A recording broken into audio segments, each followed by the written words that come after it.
شادی کی رات ہر لڑکی کچھ نہ کچھ خواب سجا کر پیا کے گھر آتی ہے۔ میری بھی آنکھوں میں ڈھیروں سپنے تھے۔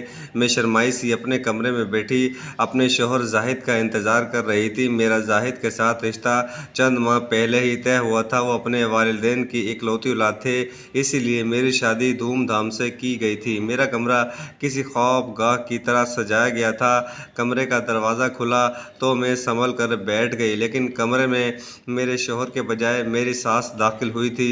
میری منگنی کے دوران وہ جب بھی میرے گھر آئیں تو مجھ سے محبت اور چاہت کا اظہار کرتی رہی تھیں، لیکن اس وقت ان کے چہرے پر عجیب طرح کی سختی تھی۔ ماتھے پر تیور چڑھائے وہ میرے پاس بیٹھ گئی، پھر کہنے لگی، دیکھو بہو، زاہد میرا اکلوتا بیٹا ہے اور میں نے جیسے اس کی شادی پر پانی کی طرح پیسہ بہایا ہے وہ سب نے دیکھا ہے۔ یہ بات انہوں نے مجھ پر جتاتے ہوئے کہی تھی، کیونکہ میرا باپ ایک سفید پوش سا انسان تھا، بس اپنی غربت پر عزت اور بھرم کی چادر اوڑھ رکھی تھی۔ اب یہ بھی نہیں تھا کہ انہوں نے مجھے خالی ہاتھ رخصت کیا تھا، میری ضرورت کا سامان مجھے دیا تھا، کمرے کا فرنیچر بھی مجھے مناسب سا دیا تھا، ہاں ٹرک بھر کر جہیز نہیں دیا تھا، مجھے ڈھیر سارا زیور نہیں پہنایا تھا، نہ میری ساس کو تولے 2 تولے کنگن پہنائے تھے، شاید اسی لیے ان کا موڈ خراب تھا۔ میں نے سوچا کہ چلو کوئی بات نہیں، میں اپنی خدمت سے ان کا دل جیت لوں گی، لیکن اگلی بار جو میری آنکھوں نے دیکھا میں ان کا چہرہ دیکھتی رہ گئی۔ وہ بات مکمل کر کے جا چکی تھی اور میرا دل یوں تھا کہ کسی نے مٹھی میں دبوچ لیا ہو۔ زاہد میرے کمرے میں آئے، مجھ سے کیا باتیں کرتے رہے، میرا دماغ تو جیسے ساس کی بات پر ہی اٹک سا گیا تھا۔ شاید ہی شادی کی پہلی رات کسی ساس نے یہ بات اپنی بہو سے کہی ہو جو میری ساس نے مجھ سے کہی تھی۔ اگلے روز صبح 7 بجے میرے کمرے کا دروازہ کھٹکا تھا۔ زاہد ابھی سو رہے تھے۔ میں اٹھ کر بیٹھ گئی، میں نے اپنے بالوں کا جوڑا بنایا اور پھر دوپٹہ سر پر اوڑھ کر دروازہ کھول دیا۔ سامنے میری ساس کھڑی تھی، مجھ سے کہنے لگی، دن دہاڑے تم کیا بستر توڑ رہی ہو؟ گھر میں میرے علاوہ اور کوئی نہیں رہتا جو تمہارے ناز نخرے اٹھائے گا، چلو نہا دھو کر باہر آؤ، تمہیں کچن دکھا دوں۔ اپنی ساس کی زبان سے یہ سب سن کر مجھے برا سا لگا تھا۔ ساس بہو میں بھی کچھ باتوں کا لحاظ ہوتا ہے، لیکن وہ عجیب سی خاتون تھی۔ میں نے اپنے کپڑے تبدیل کیے اور باہر آ گئی۔ وہ مجھے کچن میں لے جا کر بولی کہ میں شوگر کی مریضہ ہوں، مجھ سے بھوک برداشت نہیں ہوتی، اس لیے مجھے صبح فجر کے بعد ہی ناشتہ چاہیے۔ میں نے سر ہلا دیا۔ پورا دن وہ مجھے یہی بتاتی رہی کہ مجھے گھڑی کی سوئیوں کے ساتھ کس طرح سے سارے گھر کے کام کرنے ہیں۔ یہ سب سن کر پہلے ہی دن میرا سر چکرا کر رہ گیا تھا۔ مجھے تو لگا میں اکلوتی بہو ہوں جو سسرال میں عیش کروں گی، مجھے کون سا بھرا سسرال سنبھالنا ہے، لیکن میرے سسرال میں میری ایک ساس ہی کافی تھی۔ فجر کے بعد سے جو میں کام کرنے شروع ہوتی تو رات کو ہی فارغ ہوتی تھی۔ مجھے اس وقت بہت برا لگا، میرے سامنے ہی میری ساس نے اپنے گھر کی ملازمہ کو یہ کہہ کر کام سے نکال دیا کہ اب میری بہو آ گئی ہے، اب مجھے ملازمہ کی قطعی ضرورت نہیں۔ مجھے اپنا آپ بہو کم اور ملازمہ زیادہ لگنے لگا۔ میری شادی کو 4 ماہ گزر گئے اور ہر ماہ میری ساس مجھ سے یہ سوال کرتی تھی کہ تم حاملہ کیوں نہیں ہوئی؟ بھلا میرا اس بات پر کیا اختیار تھا؟ وہ ہر ماہ مجھے ہاسپٹل لے آتی اور میرا چیک اپ کرواتی، اور جب ٹیسٹ رپورٹ سے یہ معلوم ہوتا کہ میں حاملہ نہیں ہوئی تو اس دن تو گویا میری شامت ہی ہوتی۔ پہلی رات بھی میری ساس نے مجھ سے یہی کہا تھا کہ زاہد ان کی اکلوتی اولاد ہیں، اسی لیے انہیں بیٹا چاہیے، اور یہ بھی کہا کہ بعض لڑکیاں شادی کے بعد جلد بچہ نہیں چاہتی تاکہ کچھ عرصہ لائف کو انجوائے کر سکیں، یہ نہ ہو کہ تم بھی ان چونچلوں میں پڑ جاؤ۔ ایسی باتیں بھلا کون بہو سے کرتا ہے؟ اور اب بھی وہ مجھے یہی طعنے دیتی کہ تم خود نہیں چاہتی کہ اولاد ہو۔ میں اگر زاہد سے یہ بات کرتی تو وہ کہتی کہ میں اپنے والدہ کے معاملے میں تمہاری کوئی مدد نہیں کر سکتا، اس لیے مجھ سے ایسی امید مت رکھنا کہ تمہاری وجہ سے میں اپنی ماں کا نافرمان بنوں گا۔ شادی کے چند ماہ ہی گزرے تھے اور میں اپنی ساس سے تنگ آ چکی تھی۔ ہر وقت وہ کسی عذاب کی طرح سے میرے سر پہ سوار رہتی، دن میں گھڑی کی سوئیوں کے حساب سے کام کرتی تھی۔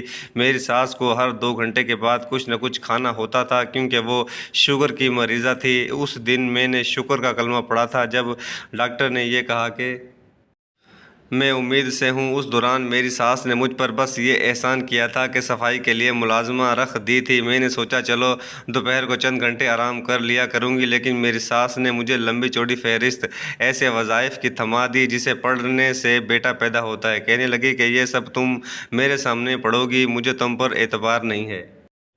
کیا خبر تم ان میں کوئی وظیفہ چھوڑ دو اور منحوس بیٹی پیدا ہو جائے۔ پھر کہنے لگی کہ یاد رکھنا بیٹی ہوئی تو کچرے دان میں جا کر پھینک دوں گی۔ نہایت ہی غضبناک لہجے سے میری ساس نے کہا تھا۔ وہ وظائف اتنے زیادہ تھے کہ 2 گھنٹے مجھے پڑھنے میں لگ جاتے تھے۔ ایک میری ساس مجھے فجر کے وقت ہی جگا دیتی تھی، پھر میں جس کنڈیشن میں تھی مجھے نیند بہت زیادہ آتی تھی۔ جب میں ساس کے کمرے میں بیٹھی وظائف پڑھ رہی ہوتی تو پڑھتے پڑھتے کئی بار اونگنے لگتی، پھر مجھ پہ نیند کا ایسا غلبہ چھاتا کہ میں بے اختیار ہو جاتی۔ میری ایسی حالت دیکھ کر بجائے مجھ پر رحم کھانے کے وہ میرا کئی بار منہ دھلوا دیتی، لیکن مجھے آرام نہ کرنے دیتی۔ کہتی کہ مجھے ہر حال میں بیٹا چاہیے۔ رات میں بھی اپنے کمرے میں بلا کر وظیفے پڑھواتی۔ کبھی کبھی تو مجھے اپنی بے بسی پر رونے آنے لگتا۔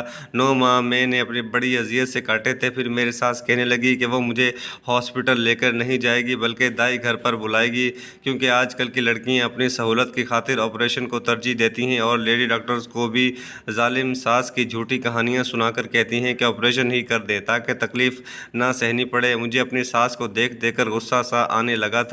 مجھے لگتا نہ جانے وہ عورت مجھ سے کس بات کا بدلہ لے رہی تھی۔ بہرحال دائی نے میرا کیس بھی کیا تھا۔ اپنے بچے کی آواز میں نے اپنے کانوں میں سنی تو اپنی ساری اذیتیں اور تکلیفیں بھول گئی، لیکن جب دائی نے بتایا کہ بیٹی ہوئی ہے میرا دل پہلے تو بجھ سا گیا تھا۔ وجہ یہ تھی کہ اب میری ساس نہ جانے مجھے اور کتنے تانے سنائے گی، لیکن پھر اگلے لمحے میں نے سوچا کہ چلو میری بچی تو میرے پاس ہوگی، میں اس سے اپنا دل بہلا لوں گی۔ میں نے دائی سے کہا کہ میری بچی مجھے پکڑا دے۔ ماں کا درجہ پاتے ہی میرا دل میری اولاد کے لیے تڑپا تھا۔ اس کے رونے کی آواز سن کر میرا دل تو تڑپ اٹھا تھا۔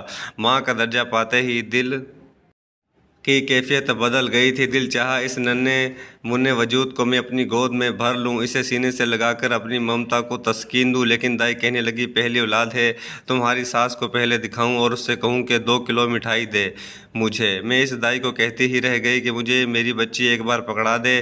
میں نے اسے ابھی ایک نظر تک نہیں دیکھا، لیکن وہ مسکرا کر کہنے لگی کہ تمہاری ہی ہے، تمہارے پاس ہی تو اس نے رہنا ہے، پہلے ذرا میں اس کی دادی سے تو اسے ملوا دوں۔ وہ دائی میری بچی کو باہر لے گئی۔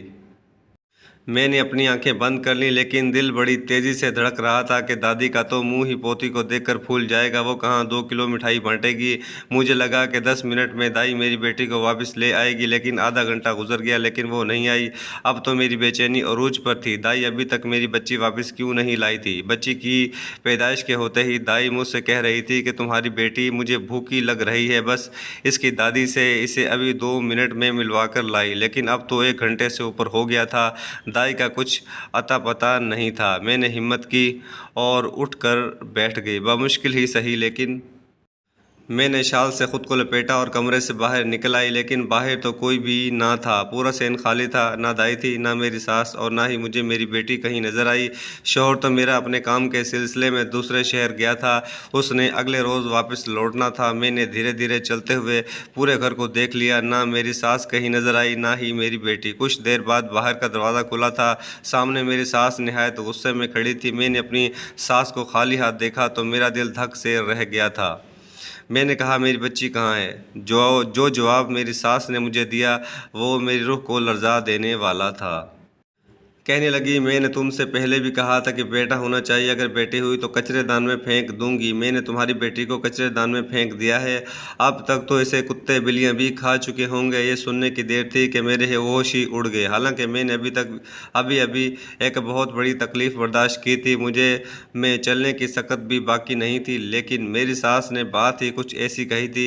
میں نے اپنی ساس کو پیچھے ہٹایا اور باہر نکل گئی۔ میں نہیں جانتی کہ کیسے میں لڑکھڑاتی قدموں کے ساتھ کچرے دان میں پہنچی تھی اور کچرے کے ڈھیر کے پاس بیٹھ کر میں وہیں بیٹھ گئی۔ اذیت، تکلیف شاید چھوٹا لفظ تھا جو میں سہ رہی تھی، وہ بہت بڑی آزمائش تھی، ظلم تھا۔ میں وہاں بیٹھی پھوٹ پھوٹ کر رو رہی تھی، اپنے دونوں ہاتھوں سے کسی پاگل دیوانے کی طرح کچرے کو الٹ پلٹ کر رہی تھی، لیکن مجھے میری بچی نظر نہیں آئی۔ میرے ہاتھ کچرے کے گند سے بھر چکے تھے، لیکن مجھے کہیں بھی میری بچی نہیں مل رہی تھی۔ ابھی وہاں بیٹھے روتے ہوئے کچرے کے ڈھیر کو بھی دیکھ رہی تھی کہ مجھے پیچھے رکھے کچرے میں ہلچل سی محسوس ہوئی۔ اس سے پہلے کہ میں اس جانب جاتی